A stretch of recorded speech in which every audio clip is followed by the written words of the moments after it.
Everyone knows that a colossal asteroid from outer space slammed into Earth about 66 million years ago and wiped out the dinosaurs. Now, thanks to cutting-edge technology, researchers have reconstructed a new timeline that reveals what truly happened. Not only that, they believe they may have finally traced the origins of this giant space rock. Could Earth once again become the target of another world-ending asteroid? And if it did, could we survive the impact? What NASA astronomers have recently uncovered might surprise you. Prepare to picture the cataclysm that nearly erased all life on this planet. The impact of the massive asteroid into the shallow waters of what is now the Gulf of Mexico 66 million years ago was already beyond catastrophic. But that was only the beginning. Rocks rained from the sky, wildfires ignited across continents, and tsunamis swallowed entire coastlines. According to researchers, the very first day of the Cenozoic era descended into absolute chaos. This new timeline was pieced together using high-resolution imaging, microscopes, CT scans, and magnetic measurements on hundreds of meters of rock cores extracted from Chicxulub, one of the largest impact craters on Earth. And it all began like this. Imagine standing somewhere in North America 66 million years ago, looking up at the night sky. Perhaps you would spot a single brilliantly glowing star far away, but if you kept watching for several hours, you would notice its light growing brighter and brighter while barely moving. That wasn't a star at all. It was an enormous asteroid, somewhere between 11 and 80 kilometers across, hurtling toward Earth at 72,420 kilometers per hour. Hours later, it would tear through the atmosphere, aimed straight for the Yucatan Peninsula. At that velocity, Earth's atmosphere might as well have been water. Small meteoroids usually blaze and disintegrate like pebbles tossed into a pond, with only a few surviving the fall.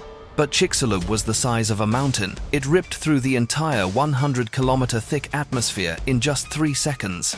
Its scream echoed across Central America, a supersonic boom so violent it could rupture eardrums on distant continents. Dinosaurs likely fled in panic, unaware of the doom about to unfold. Any creature close enough to glimpse the asteroid would have been vaporized instantly. In fact, aside from sea turtles and crocodiles, no four-legged animal heavier than 25 kilograms survived. The massive rock plunged so fast that the air beneath it had no time to escape. Compressed with unimaginable force, the air superheated to thousands of degrees in an instant. Before the asteroid even struck the ground, this searing cushion vaporized much of the shallow sea that covered Yucatan. Mere fractions of a second later, it punched through what remained and slammed into the bedrock. That moment unleashed a chain reaction like no other. The impact pressure was so intense, it melted solid rock into liquid. The ground responded as if someone had cannonballed into a pool, first splashing outward, then rebounding upward to form an immense splash column. The first plume of molten rock shot more than 32 kilometers into the sky. The crater nearly pierced Earth's mantle, and when the surface rebounded, it surged upward at over 1,600 kilometers per hour, DSC, higher than Mount Everest itself. The extreme heat ripped electrons from atoms, turning the air itself into a blazing plasma sphere hotter than 10,000 degrees, while countless vaporized rock fragments shot outward at supersonic speeds. The atmosphere expanded violently, and shock waves from the impact merged into a single annihilating front that raced across the land at more than 1,600 kilometers per hour. If that asteroid struck in the same spot today, the shockwave would vaporize you in Texas, rupture eardrums in New York, and shatter windows as far away as Buenos Aires.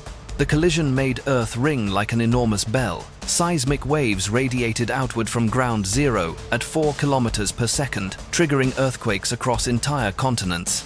Even on the opposite side of the planet, you would feel the ground quiver just 30 minutes after the impact. And the catastrophe didn't stop there. The strike unleashed titanic tsunamis as tall as skyscrapers. Within an hour, they slammed into coastlines around the Gulf of Mexico. Waves 200 to 300 meters high demolished the shores of Mexico and the southern United States, surging tens of kilometers inland.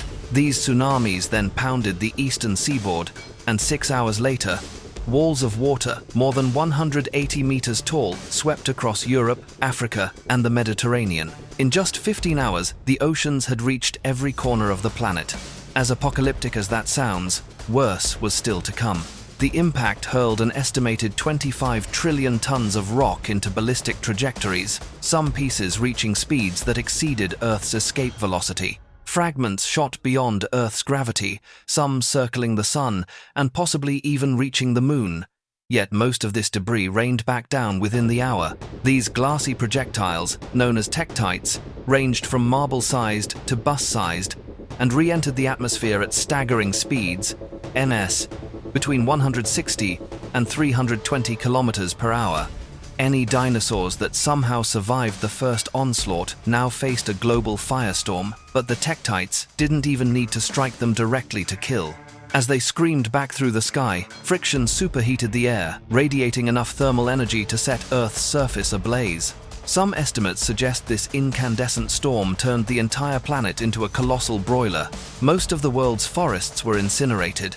That may explain why only birds that nested on the ground managed to survive. Among the few large animals that escaped extinction, nearly all had one key advantage. They could avoid the heat by burrowing, like small mammals, snakes, and lizards, or by taking refuge underwater, like crocodiles and turtles.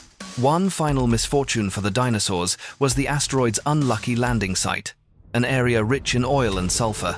The collision released 100 billion tons of vaporized sulfur and enormous amounts of water into the atmosphere, which later condensed into thick clouds and rained back as acid rain, acidifying the oceans. The initial furnace-like heat soon gave way to a long, deep ice age.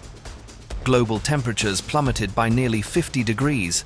Only Madagascar, India, and Indonesia, UMNI, then tropical islands, escaped the worst of the freeze. Evaporation nearly ceased, rainfall dropped by 80%, and most regions beyond those tropical refuges turned into barren desert. So where did this killer asteroid come from, and could another be headed our way? Using supercomputers, researchers have modeled the asteroid's journey based on astronomical data.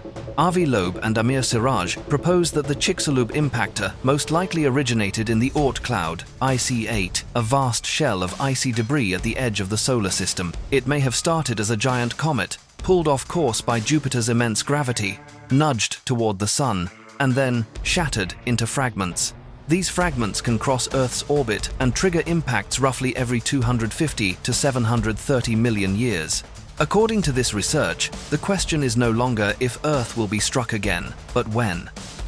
On December 11, 2021, NASA announced that an asteroid 330 meters long, T-Nal, named 4660 Nereus, had just flown past Earth at a distance of 3.8 million kilometers, traveling at 6.5 kilometers per second. That might sound far, but even a small deviation in its orbit could one day send it directly toward our planet. Astronomers are monitoring it closely, and it is expected to pass just 1.1 million kilometers from Earth on Valentine's Day in 2060. Remember, the Chelyabinsk meteor that exploded over Russia in 2013 was only about 20 meters wide. The troubling truth is that humanity still has no guaranteed way to protect Earth from a colossal space rock. However, NASA's DART mission, IA, the Double Asteroid Redirection Test, IA, is experimenting with whether a spacecraft can autonomously target an asteroid and slam into it, delivering enough kinetic energy to nudge it off a collision course. DART's target was Dimorphos, a small moonlet orbiting the larger asteroid Didymos. The craft was launched toward Dimorphos in late September 2022, when the Didymos system was about 11 million kilometers from Earth. Scientists estimated that the collision would alter Dimorphos's velocity by only a tiny fraction. But to deflect a 10-kilometer-wide asteroid barreling in at over 72,000 kilometers per hour, we would need far more than a small kinetic shove, possibly even nuclear weapons, much like the scenario imagined in Armageddon. Perhaps you yourself might one day devise a way to stop an extinction-level asteroid, Shi-D, and become famous for saving the planet. Share your thoughts, and stay tuned for more astonishing stories from the cosmos. Thank you for watching.